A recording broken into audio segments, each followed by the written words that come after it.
Think America's untouchable in a nuclear war.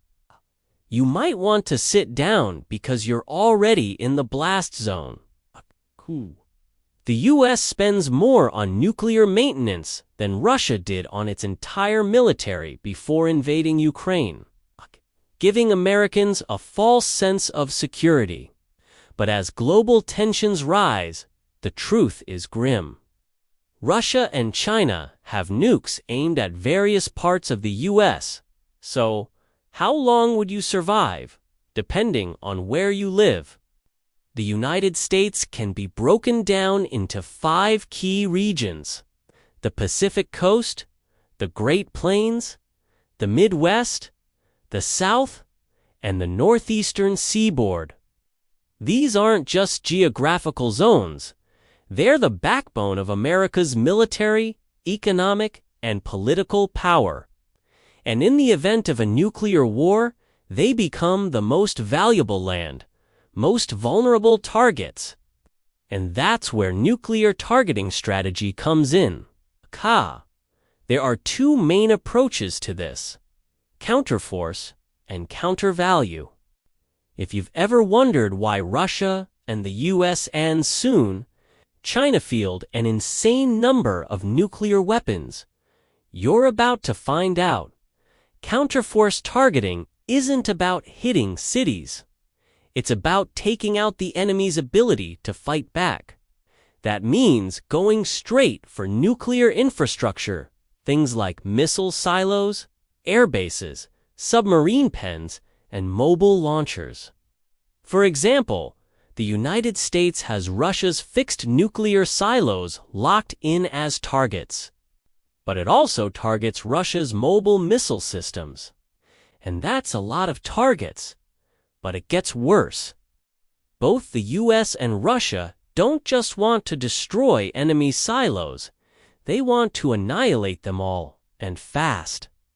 That's why missile silos are deliberately spaced far apart, typically at least 1.5 miles, 2.4 kilometers. A single nuke can't take out more than one, forcing the enemy to launch multiple warheads in a saturation strike, just to be sure. America's vast missile fields spanning across the heartland have been called missile sponges, for a reason. Their job is to soak up hundreds of Russian nukes, and this spares other targets. Counterforce targeting, though, also includes command and control infrastructure that keeps each nation's arsenal connected and responsive. It also targets early warning radars, strategic bomber bases, and home ports for America's and Russia's nuclear submarine fleets. In case of all-out doomsday, counterforce targeting would also include concentrations of conventional power. These are military installations that don't have nuclear weapons but could be used in an ensuing conventional war following nuclear strikes. Think troop formations, air bases, and naval assets. America's military presence in Europe, for example, is a deterrent against Russian aggression against NATO, but it also puts NATO nations at risk of nuclear attack. Home bases, though, here in the mainland are also under nuclear threat. Especially important facilities such as F.T. Benning in Georgia, crucial base for various U.S. Army specialties to train at. Countervalue targeting are nuclear attacks meant to reduce the enemy's ability to recover and pose a future threat. You're likely familiar with the fact that if you live in a big city in the U.S., you're under threat of nuclear attack. But it's not just cities that make up countervalue targets. In fact, in some types of nuclear war, these would be the last to be hit. Major industrial hubs, such as the Los Angeles and Long Beach ports, AI data centers, and even farmland are all countervalue targets. The destruction of these targets and the poisoning of the territory they inhabit is meant to deliver a crippling blow to the U.S. economy that ensures that no matter what happens in this war, the U.S. will take decades, if not longer, before it's capable of fighting the next. Modern Russian nuclear doctrine has changed somewhat, but still largely resembles the Soviet Union's. During the Cold War, the Soviet Union's nuclear doctrine differed dramatically from the USS. The Soviets didn't see nuclear weapons as tools of deterrence, but rather as weapons meant to be used in the next great conflict. This meant that unlike America, the Soviet Union focused heavily on counterforce, targeting even-keeping weapons in reserve for further military strikes rather than hitting U.S. cities. The Soviets believed that any conflict with NATO would inevitably become nuclear, largely because they understood that conventionally they significantly outmuscled NATO. The U.S. all but publicly declared it would use nuclear weapons in the opening stages of an invasion of West Germany, reinforcing the view that Soviet nukes would be used as war-winning tools. Counter-value targeting, meanwhile, was reserved for niche or escalatory scenarios. While the U.S. was fully prepared to nuke every major Soviet city at the start of a nuclear exchange, the Soviets saw their counter-value nuclear weapons as being used in limited nuclear war, a low-scale exchange between the East and West, incinerating two cities in retaliation for the enemy striking one.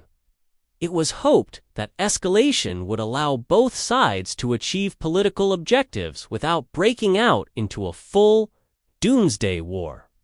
However, in case a conventional war did not go the Soviet Union's way, they also saw counter-value targeting as meant to force Western forces into capitulation hurling.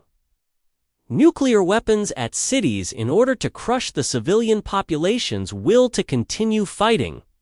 Even the use of smaller tactical-scale nuclear weapons was seen as a natural part of the opening days of a conflict. Short-range weapons would be launched by missile or aircraft, or even Spetsnaz forces on key NATO concentrations. The United States, meanwhile, was also committed to using tactical nuclear weapons, but only as a last resort if conventional resistance failed. U.S. Special Forces were likewise trained to infiltrate into the Eastern Bloc and use tactical weapons to detonate key road and rail infrastructure, bridges, and tunnels, where Russia's modern nuclear doctrine diverges from the old Soviet mindset is with the modernization of nuclear weapons, smaller arsenal, but greater flexibility and capability.